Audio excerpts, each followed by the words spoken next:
اعوذ باللہ من الشیطان الرجیم بسم اللہ الرحمن الرحیم نحمده ونصلي علی رسوله الکریم اما بعد اعوذ باللہ من الشیطان الرجیم بسم اللہ الرحمن الرحیم ولم يروا ان اللہ یبسط الرزق لمن یشاء ویقدر ان فی ذلک لآیات لقوم یؤمنون۔ صدق اللہ العظیم۔ سورۃ الروم کی آیت نمبر 37 ہے یہ۔ جس طرح ہمارا ہر روز کا ایک معمول ہے کہ اس کورس میں 5 اجزاء پر باتیں ہو رہی ہیں۔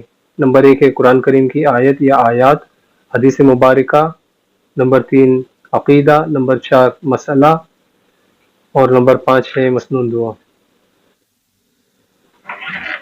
تو یہ جو میں نے پہلی قرآن مجید کی آیت تلاوت کی ہے سورۃ روم کی ہے، جس کا ترجمہ ہے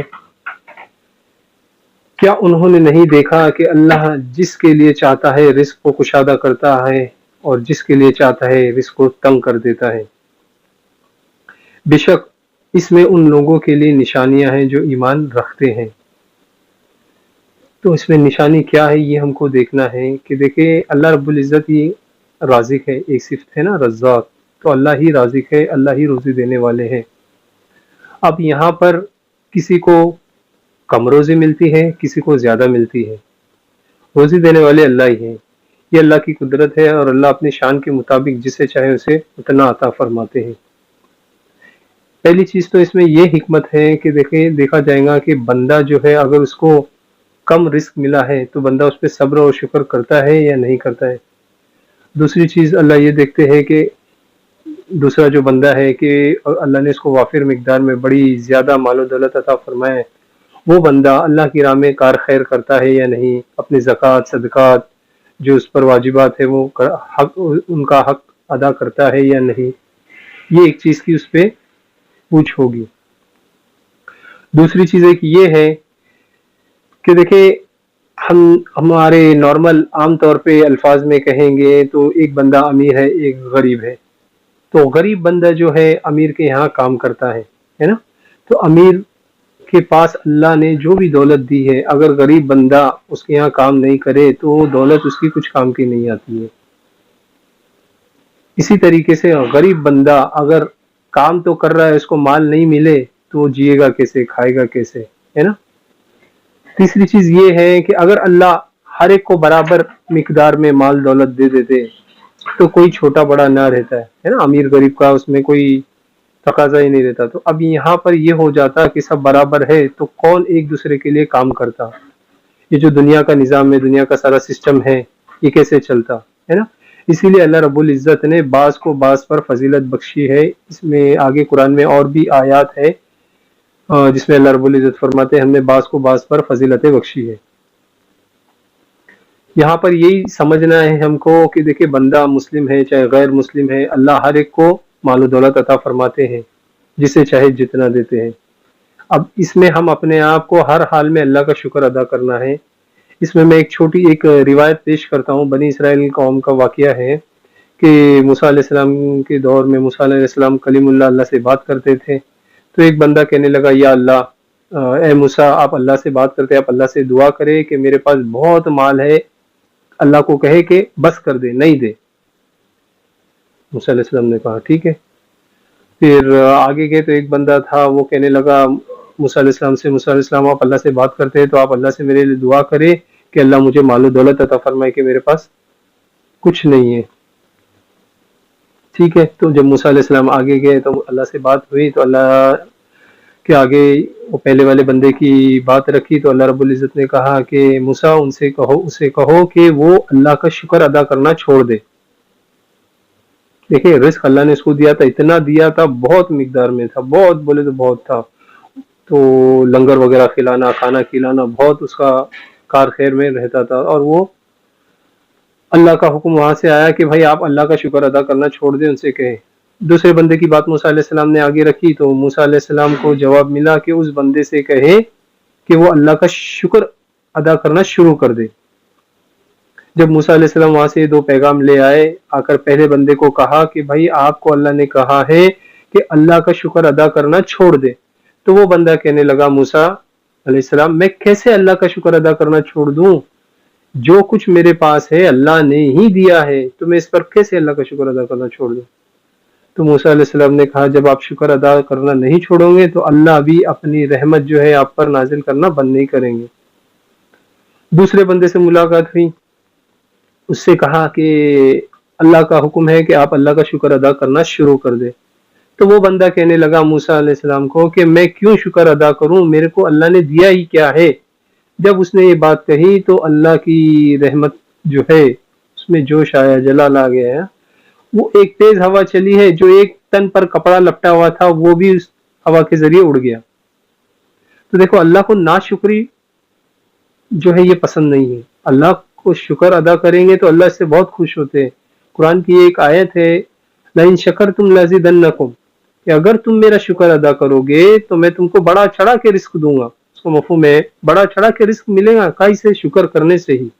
देखिए ना, अभी हम भी नॉर्मल अपने आम तौर की जिंदगी में अगर किसी को बोलते शुक्रन शुक्रन शुक्रिया जज़ाकल्लाह, तो कितना बंदा खुश होता है। वो सामने से जाहिर से भी खुश होगा, उसकी रूह भी खुश होगी। तो अल्लाह रब्बुल इज़्ज़त हमारे खालिक है, मालिक है, राज़िक है। देखिए, इस आयत से हमको यही पता चलता है, जो भी रिस्क अल्लाह ने हमको दिया है, अल्लाह तेरा शुक्र है, अल्लाह तेरा शुक्र है। ठीक है, आगे चलते हैं। दूसरी चीज है तलबे इल्म एक फरीजा है, कि इल्म को तलब करना ये एक फरीजा है।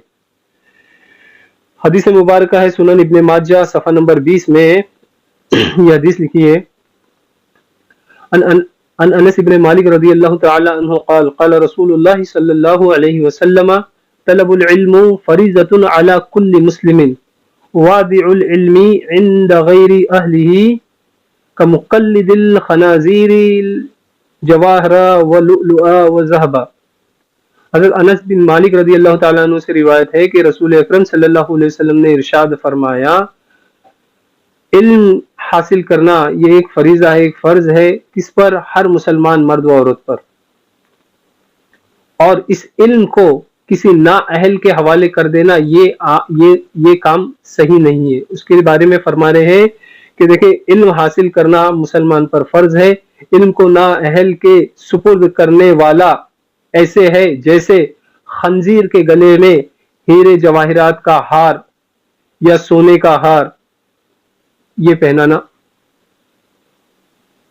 तो देखिए, कितनी बड़ी ये नेमत है कि हीरे का हार, जवाहरात का, सोने का हार, कितनी कीमती चीज हो गई। तो ये इल्म इतना कीमती है। अब ये इल्म भी ऐसे लोगों को देना चाहिए जो उसका अहल है, यानी वो दीन सीखे, आगे सिखाए। आगे अगर वो आम आवाम को नहीं पहुंचाता है तो वो कम से कम अपने अहलो अयाल को पहुंचाए। अल्लाह रब्बुल इज़्ज़त कुरान की एक आयत में फरमाते हैं, कु अनफुसिकुम व अहलिकुम, है ना, कि अपने आप को और अपने अहलो अयाल को जहन्नम की आग से बचाओ। तो इसमें देखे, इल्म है तो ही हम अपने आप को भी बचाएंगे, अपने अहले खाना को भी जहन्नम की आग से बचाएंगे। तो इल्म हासिल करना इतना जरूरी है। अब इस इल्म की बुनियाद पर अगर हम गैरों को सिखाएंगे, जो उसके अगेंस्ट में काम करेगा, तो वो बंदा इस्लाम के खिलाफ में काम करने वाला क्या होगा, एक इस्लामी दुश्मन बन जाएगा और वो इस्लाम को कमजोर करने के काम करेगा। ये इल्म ऐसा है जैसे एक असला है, एक तलवार है, एक गन मशीन है, समझ जाए। अब वो असला हम किसी नाअहल के हवाले कर देंगे तो वो बंदा क्या करेगा, इस्लाम के खिलाफ काम करेगा, जिससे हमारे दीन में इंतशार पैदा हो जाएगा। ऐसे बंदों के लिए हमें दुआ करना चाहिए कि ए अल्लाह, इन बंदों को इस्लाम से दूर ही रख, जो इस्लाम के खिलाफ काम करते, इस्लाम के खिलाफ बातें करते हैं। मिसाल के तौर पे जैसे एक बंदा था, वो तारिक फतेह नाम का बंदा। देखे, तारिक फतेह नाम का बंदे ने कितना उधम मचाया हुआ था, पता है आपको? बहुत उधम मचाया था, आखिरकार गया वो। खैर, तीसरी चीज है अकीदा, ख्यालात के दर्जात। ख्यालात जो हमारे दिल में, दिमाग में ख्यालात आते हैं, उसमें भी कई दर्जात है। देखें, उसमें कुल 5 दर्जात है, जिसमें सबसे पहले है, उसको कहते हैं हाजिस, दूसरा है खातिर, तीसरा है हदीस नफ्स, चौथा है हम, और पांचवा है अज़्म। जी जी, आ जाइए भाई। वालेकुम सलाम रहमतुल्लाहि व बरकातहू। हाँ हाँ, आइए आइए आइए, तशरीफ लाइए जनाब। السلام، تھوڑا سا ہم بیزی ہیں، آپ بیٹھ جائیں، مشکل نہیں ہے نا؟ ٹھیک ہے چلیں جی، بسم اللہ الرحمن الرحیم۔ دیکھیے حاجز کہتے ہیں اسے اس خیال کو کہ کسی بات کا خیال بندے کے دل میں آئے، ٹھیک ہے نا، اور وہ خیال آنا جو ہے نا بندے کے اختیار میں ہی نہیں ہے، اسے حاجز کہیں گے کہ اب بیٹھے ہیں اپنا آپ سے کچھ خیال آ گیا تو وہ حاجز ہے۔ دوسرا ہے خاطر۔ خاطر کیسے ہے کہ قصدن خیال آنا دل میں۔ مثال کے طور پہ میں کہوں کہ ایک بندہ کوئی ہے، اس نے مجھے تکلیف دیا تھا، تو اب اس کے بارے میں سوچتا بیٹھا ہوں کہ میں کیسے اس کو تکلیف پہنچاؤں، قصدن ہو گیا نا، تو یہ ہو گیا خاطر۔ تیسرا ہے حدیث نفس، تردید کی کیفیت ہونا کہ یہ کام کروں یا نہیں کروں۔ وہی مثال لے لیجئے کہ میں اس کو جو تکلیف دیا تھا اس کو اب میں تکلیف دوں یا نہیں دوں۔ تکلیف دینا ٹھیک ہے، پھر دل میں خیالات نہیں یہ اچھی بات نہیں ہے، چلو جانے دو، تو یہ حدیث نفس ہو گئی۔ یہ تین خیالات پر حاجز، خاطر، حدیث نفس، ان پر مواخذہ نہیں ہے اللہ کی طرف سے، ٹھیک ہے۔ اب چوتھا ہے ہم میں یہ ہا اور میم مشدد ہے، میم پر جو ہے وہ تشدید ہے، ٹھیک ہے نا۔ اب اس میں کیا ہے کہ دیکھیں، اب ہم نے یہاں پر دیکھے کہ یہ کام میں تردید کی نا، ہم نے کریں یا نہ کریں، اسی طریقے سے کیا ہے کہ ایک جانب کو رجحان ہو جائے ہمارا، نہیں یار کرنا ہے، اس کو مجھے تکلیف دینا ہے، تو اب کیا ہوگا، وہ بندے نے گناہ کا عمل کرنا سوچ لیا ہے۔ پھر دوسری جانب کیا آتا ہے کہ نہیں میں حق پر ہوں، مجھے اس کو مارنا چاہیے، لیکن میں کیا ہے نا چھوڑ دیتا ہوں، اللہ کے واسطے میں معاف کر دیتا ہوں، تو اس نے نیک عمل کی نیت کی ہے، تو اس نیک عمل کی نیت پر اس کو ثواب ملے گا، اور اللہ رب العزت کے یہاں پر ایک ثواب جو ہے، ایک نیکی کا 10 گنا ثواب مل جاتا ہے، ٹھیک ہے۔ اور وہ بندے نے ابھی برا کام کی خالی نیت کی، نہیں میں اس کو ماروں گا، اس کو تکلیف دوں گا، تو یہ اس کی بری نیت ہو گئی، برا عمل ہو گیا، ٹھیک ہے نا۔ اس پہ اب اس کو مواخذہ نہیں ہے، گناہ نہیں ہے، کب؟ جب وہ پانچویں قسم، اس کی خیالات کی پانچویں قسم جو عزم ہے، وہ پختہ عزم کر لیتا ہے، ٹھیک ہے نا، پختہ عزم کر لیتا ہے اور اس کو مار دیتا ہے، تب اس کو گناہ ہوگا، اس پہ مواخذہ ہوگا، ٹھیک ہے۔ اور یہ جو اوپر جو چوتھی قسم میں ہم نے بتایا نا کہ اس نے ارادہ کیا ہے نیکی کا، اب نیکی کا ارادہ کیا ہے، اس ارادے کرنے پر اس کو ایک نیکی کا ثواب مل گیا ہے، ٹھیک ہے۔ اب وہ بندہ جب پورا عمل کرتا ہے، کیا کہ اگر میں نے کسی کو پیسے دینا ہے، صدقہ کرنا ہے، اور وہ میں نے عمل کر دیا ہے، تو اس سے کیا ہوگا، 10 گنا ثواب ملے گا۔ اور اچھا مثال کے طور پہ ہم نے کسی بیوہ خاتون ہے یا کوئی محتاج ہے، بزرگ ہے، ان کو ہم نے صدقہ خیرات دینا تھا، تو اب کیا ہوا، ہم ان کے دروازے تک چلے گئے اور وہاں پر جا کے دیکھا تو وہ بندہ موجود ہی نہیں ہے، وہ بندہ موجود ہی نہیں ہے، تو ہم نے کیا کیے، ہم نے ارادہ کیے تھے لے کے جا کے دینے کا، اب وہ بندہ ملا ہی نہیں ہے، تو اس حساب سے ہم نے صدقہ دیا نہیں ہے، لیکن ہمیں وہ صدقہ دینے کا ثواب ملے گا۔ چوتھی چیز ہے مکروہات و نواقض وضو، کہ وضو، دیکھیں ہم نے وضو کے پچھلے درس میں وضو کے فرائض، سنت، مستحبات پڑھے تھے، اب یہاں پر مکروہات، کہ وضو کی میں کیا چیز مکروہ ہے اور وضو میں کیا چیز نواقض ہے، یعنی وضو کن چیزوں سے ٹوٹتا ہے، تو اس کے بارے میں دیکھیں گے انشاءاللہ۔ مکروہات وضو دیکھیں 5 قسم کے ہیں، کہ وضو کے درمیان دنیاوی باتیں کرنا، مثال کے طور پہ جیسے ایک وضو خانے میں ہم جاتے، 4 لوگ بیٹھے، تو بھائی ان سے پوچھے بھائی آپ کیسے ہو، کیا حال ہے، کیسا کام چل رہا ہے، اہل و عیال کیسے، تو یہ دنیاوی بات ہو گئی، تو یہ بات کرنا مکروہ عمل ہے۔ نمبر 2 ہے چہرہ دھوتے ہوئے زور سے منہ پر پانی مارنا، ٹھیک ہے، یہ پانی لیے ہاتھ میں یوں زور سے مار دیے، تو یہ عمل مکروہ عمل ہے۔ نمبر 3 ہے کہ زور سے آنکھیں بند کرنا، زور سے، جیسے کہ ابھی آنکھ کے اندر پانی جائے گا اس ڈر سے زور سے آنکھیں بند کر لینا۔ دیکھیں آنکھ کے اندر پانی ڈالنا یہ واجب نہیں ہے، لیکن پھر بھی آنکھ کو اگر ایک دم سے زور سے بند کریں گے تو ذرا سی جو اس کی پلکیں ہیں وہ کچھ نہیں بھیگ سکتی ہے، تو اتنا پانی ایسا آنکھ نرم رکھے کہ تھوڑی پلکیں بھیگ جائے۔ نمبر 4 ہے پانی استعمال کرنے میں کنجوسی کرنا، ایسا بھی نہیں ہے کہ دیکھیں میں نے کل بتایا تھا کہ ایک سمندر کے کنارے بھی بیٹھے ہوتے ہو تو کم سے کم پانی استعمال کرے، تو اب یہ اس پہ ایسا نہیں سوچے کہ نہیں بھائی ایک دم ہی نل کا جو ہے یا جو ہم جگ سے پانی لیتے ایک دم تھوڑا تھوڑا لیں گے، نہیں، اتنی بھی کنجوسی نہ کرے کہ ہاتھ بس گیلے ہو جائے، تر ہو جائے اور پانی کے قطرے نہ گرے، ٹھیک ہے، پانی تھوڑا استعمال کرے درمیانہ۔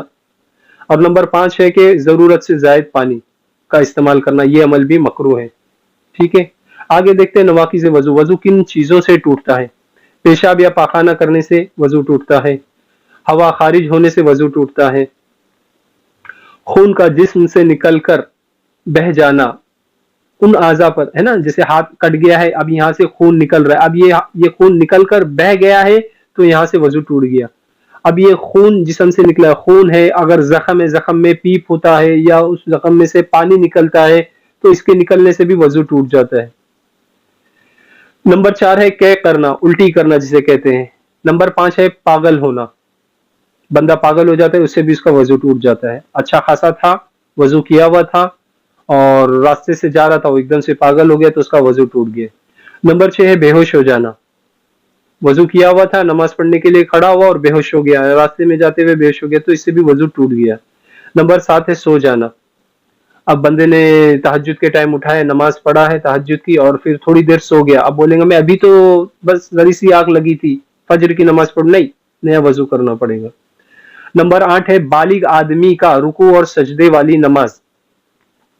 ये नमाज अगर बालिग आदमी, जो 15 साल के बाद जब बंदा बच्चा जवान होता है, बालिग होता है, जो बुलूगत को पहुंचता है, तो उस बच्चे के लिए या और भी जो उम्र बड़ा आदमी हो गया, जितना भी ये बालिग आदमी है, सजदे और रुकू वाली नमाज में कह कहा लगाकर हंसना, इससे भी वजू टूट जाता है। कह कहा लगाने के लिए वो आगे उसकी अक़साम आ रही है, हंसने की किस्में उसमें बताया जाता है, मैं बताऊं आगे इंशाअल्लाह। और नंबर 9 है खूने इस्तेहाजा का जारी होना।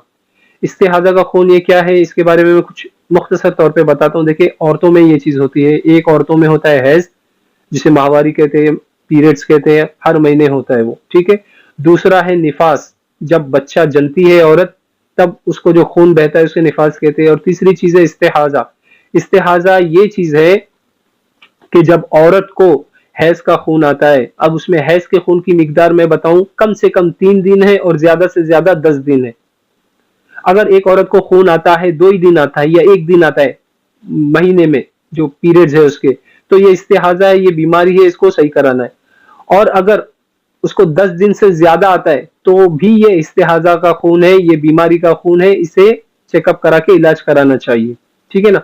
अब ये इस्तेहाजा का खून जब आता है तो उससे वजू टूट जाता है। और यहाँ पर एक चीज ये भी समझ ले कि इस्तेहाजा का खून अगर आता है तो उनको चाहिए, उनको अपनी आदत देखनी है, हर महीने उनको कितने दिन ये जो साइकिल चलती थी, 5 दिन, 7 दिन, 6 दिन, तो उस पर ही अमल किया जाएगा। जब उनकी ये आदत बदल गई है, इस्तेहाजा का खून 10 दिन से ज्यादा हो गया, तब वो बंदी नमाज भी पढ़ेगी, रोजा है तो वो भी रखेंगी, लेकिन हैज में नहीं रखते हैं, ये बात समझे इंशाअल्लाह, ठीक है।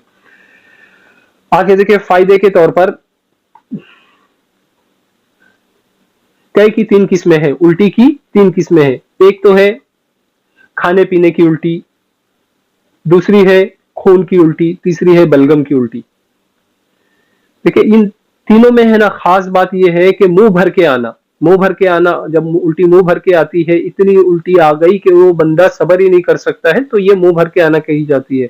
इस उल्टी के दरमियान क्या होगा कि बंदे का वजू टूट जाएगा। देखिए, इनका हुक्म ये है कि खाने पीने की कै अगर मुंह भर के आई तो वजू टूट जाता है, जमे हुए खून की कै अगर मुंह भर के आई तो खून टूट जाता है। अब जमा हुआ खून कैसा है, जो लोथड़े बन जाता है ना, जब हम देखते हैं कि किसी जानवर को ज़ुबा करते हैं तो खून गिरता है, पानी की तरह निकलता है, फिर जम जाता है। तो इसी तरीके से अगर कुछ गट्टे गट्टे लोथड़े खून के आते हैं और वो भी मुंह भर के आते हैं तो वजू टूटेगा। अगर मुंह भर के नहीं आया, थोड़ा सा आया है, तो उससे वजू नहीं टूटेगा, ठीक है।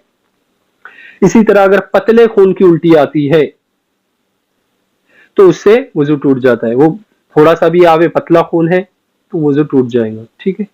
आगे देखिए, हंसी की 3 किस्में। हमने तो हंसना ही सीखा है, बस अब इसमें भी किस्में सीखेंगे। देखिए, हंसी में क्या है, 3 किस्में। पहली है तबस्सुम, दूसरी है ज़हक और तीसरी है कह कहा, जो हमने ऊपर पढ़े है ना। अभी वो तीसरी किस्म क्या है वो भी देख लेंगे। तबस्सुम किसे कहते हैं कि प्यार से जैसे मुस्कुराए से, है ना, एक भाई भाई से मिला, दोस्त दोस्त से मिला, जो भी है, मिल गए तो हम जैसे अपने मुल्क जाते हैं तो वालिदैन वगैरह बीवी बच्चों से मिलते हैं तो मुस्कुराते हैं ना, तो ये मुस्कुराना क्या हो गया, ये तबस्सुम कहलाया, ठीक है। दूसरी चीज है ज़िहाक। ज़िहाक किसे कहते हैं कि बंदा इस तरीके से हंस रहा है, अगर नमाज की हालत में देख लीजिए, ठीक है ना, हम ये तीनों किस्म को नमाज में लेंगे। अब बंदा नमाज में है, देखिए फितरत है ये कि जो हमने ख्यालात की 5 किस्में पढ़े ना, उसमें जो पहली किस्म हम पढ़े हजस, तो इसमें क्या है कि अपने आप ख्याल आ जाते, बेख्तियारी ख्याल। अब बंदा कोई खुशी की बात आ गई, उसने हंस पढ़ लिया, मुस्कुराया, तबस्सुम किया है, ठीक है ना, तो इससे वजू भी नहीं टूटा, नमाज भी नहीं टूटी, ठीक है। दूसरी चीज है कि हम फर्ज नमाज की में खड़े हैं, सफ में खड़े हैं, और बंदे ने इस तरीके से हंसा ज़हक, ऐसी आवाज से हंसा के साथ वाले को आवाज नहीं सुनाई दी, ठीक है ना, तो ये ज़हक कहलाई। और तीसरी किस्म क्या है, कहकहा, कि कहकहा लगाने से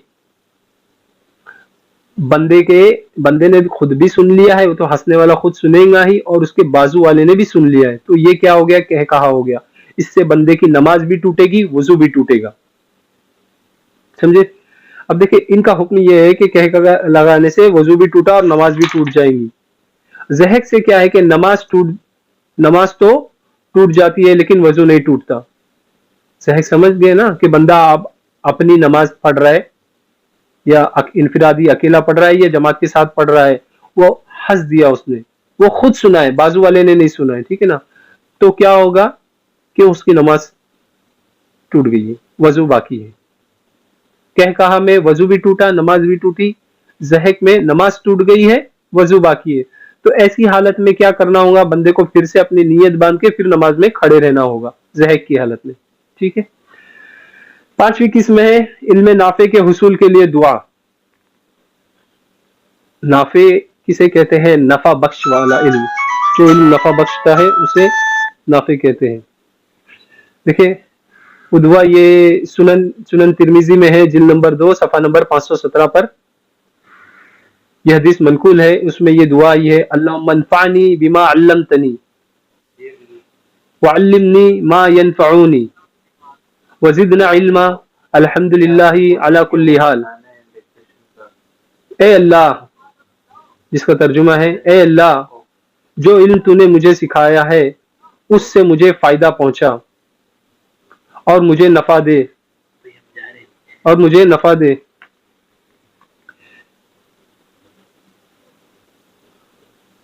मेरे इल्म में इजाफा अता फरमा, और अल्हम्दुलिल्लाहि अला कुल्ली हाल, अल्हम्दुलिल्लाहि कुल्ली हाल के हर हाल में अल्लाह का शुक्र है। तो देखिए ये 5 चीज़ों पर आज का कोर्स हुआ, आज एक ही हमने सबक लिया है। तो ये सबक में इंशाअल्लाह मैं कोशिश करूंगा कि ये दुआएं जो हैं, दुआओं की PDF बनाकर इंशाअल्लाह ग्रुप में सेंड करूं, ताकि आप लोग भी इसे याद करने की कोशिश करें इंशाअल्लाह। जैसे कि हमारा वक्त